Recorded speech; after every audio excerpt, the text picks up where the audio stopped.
அன்பு தமிழ் நெஞ்சங்கள் அனைவருக்கும் வணக்கம். இது உங்க bachelor of business club channel. தாமரை பட்டு. இது வெண் தாமரை தண்டில் இருந்து எடுக்கப்படும் நார் மட்டுமே தவிர வேறு ஒன்றும் இல்லை. தாமரை விவசாயத்தை பற்றி ஏற்கனவே 2 வீடியோ போட்டுந்தேன். இது 3வது வீடியோ. ஒரு தாமரையில் இருந்து நமக்கு பூ, இலை, தண்டு, வேர், விதை, கிழங்கு என 6 பொருட்கள் மட்டும் அல்ல, தாமரை தண்டில் இருந்து பட்டும் எடுக்க முடியும். இது சாதாரண பட்டை விட 10 மடங்கு விலை அதிகம். இந்த தாமரை பட்டு கண்டுபிடிக்கப்பட்ட முதலில் கோடீஸ்வரர்கள் மட்டுமே வாங்கிக்கொண்டு இருக்கும் பொருளாக இருந்தது. நாளடைவில் சுற்றுலா பயணிகளையும் கவரத் தொடங்கியது. அதில் இருந்து அதிக அளவில் பிரபலமான ஒரு பொருளாக மாறிவிட்டது. இன்று தாமரை விவசாயம் செய்யும் பலருக்கும் இந்த பட்டை பற்றி தெரியாது. பூவை பறிக்கும் போது வீணாகும் தண்டில் இருந்து தான் இந்த பட்டு உற்பத்தி செய்யப்படுகிறது. தண்டு ஈரமாக இருக்கும் போதே பட்டை பிரிக்கும் வேலையை முடித்துக் கொள்ள வேண்டும். தண்டு ஈரமாக இருக்கும் போதுதான் பட்டு எடுக்க முடியும். எடுத்த பட்டும் ஈரப்பதத்தில் இருக்கும் போதுதான் அதை நூலாக மாற்றி துணி நெய்ய முடியும். எப்படி என்றால், வாழை மரத்தில் உள் இருக்கும் தண்டை நாம் சமைக்கும் போது தண்டை அறுப்போம். அப்போது நடுவில் நார் வரும். அதை நீக்கி விட்டு நாம் வாழைத்தண்டை சமைப்போம். அதை போலவே இந்த தாமரை தண்டையும் பிரிக்க வேண்டும். 3 தாமரை தண்டை ஒன்றாக வைத்து பொறுமையாக உடைக்க வேண்டும். உடைத்த துண்டை மெல்ல மெல்ல இழுக்க வேண்டும். அப்போது நாம் பார்க்க முடியும், அந்த தாமரை பட்டை இழுக்கும் போதும் வெளியே வரும் பட்டை உடைந்து விடாதபடி கவனமாக இருக்க வேண்டும். பின்பு தண்டில் இருந்து முழுமையாக பிரித்த பட்டை நூல் ராட்டையில் தான் இட்டு நூலாக திரித்து கொள்ள வேண்டும். காந்தி தாத்தா கதர் ஆடை செய்ய நூல் ராட்டை வைத்து இருந்தாரே, அதே போலத்தான் முதலில் ராட்டையை பயன்படுத்தி நூலாக மாற்ற வேண்டும். பிறகு நாம் விரும்பும் கலரில் சாயமேற்றிக் கொள்ள வேண்டும். சாயமேற்றிய நூலை சூரிய வெளிச்சத்தில் காய வைக்க கூடாது. அதற்கு பதிலாக வெளிச்சம் உள்ள நிழல் பகுதியில் மட்டுமே காய வைக்க வேண்டும். இறுதியாக நூலை தறியில் இட்டு துணியாக நெய்ய வேண்டும்.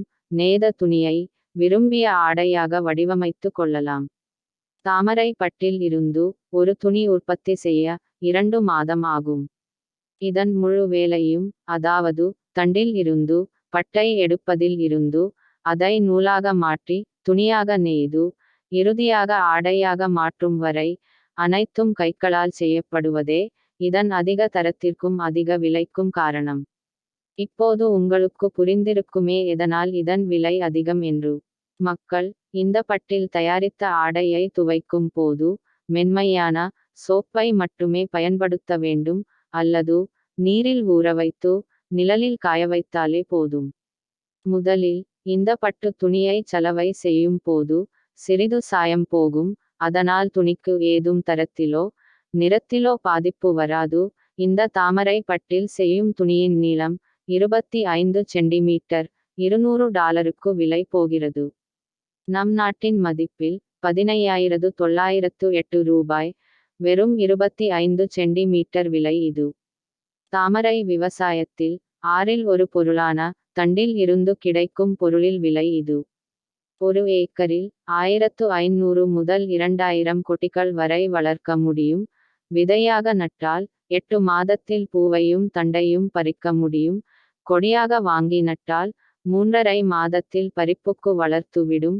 தாமரை கொடி வளர்ந்த பிறகு தினமும் 450 முதல் 600 பூக்கள் வரை பறிக்கலாம்.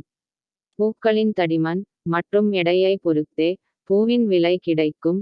இப்போது ஒரு பூ 20 முதல் 60 வரை போகிறது. கேரளா மற்றும் பெங்களூரில் இதன் விலை அதிகம். தமிழகத்தில் இருந்து இந்த 2 பகுதிக்கு தான் அதிகம் விற்பனைக்கு செல்கிறது. பிறகு கிழங்கு இலை போன்றவை தமிழகத்திலேயே விற்பனை ஆகிறது. தாமரை விவசாயம் செய்ய தேர்ந்தெடுத்த நிலம் நீர் அதிகம் உறிஞ்சும் நிலமாக இருக்கக்கூடாது. தாமரை விவசாயம் செய்யும் நிலம் 4½ அடி ஆழமுள்ள குளமாக மாற்ற வேண்டும். மழை காலங்களில் பூவின் வளர்ச்சி குறைவாகவே இருக்கும்.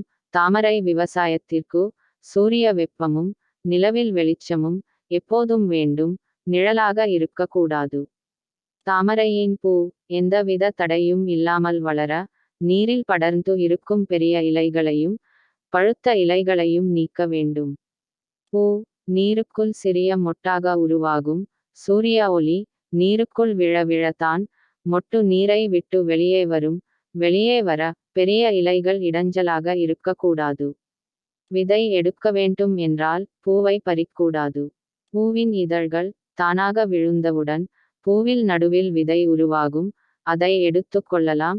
தாமரை குளத்தில் திடீரென 1 அடி தண்ணீர் அதிகமாகவோ அல்லது 1 அடி தண்ணீர் குறையவோ கூடாது.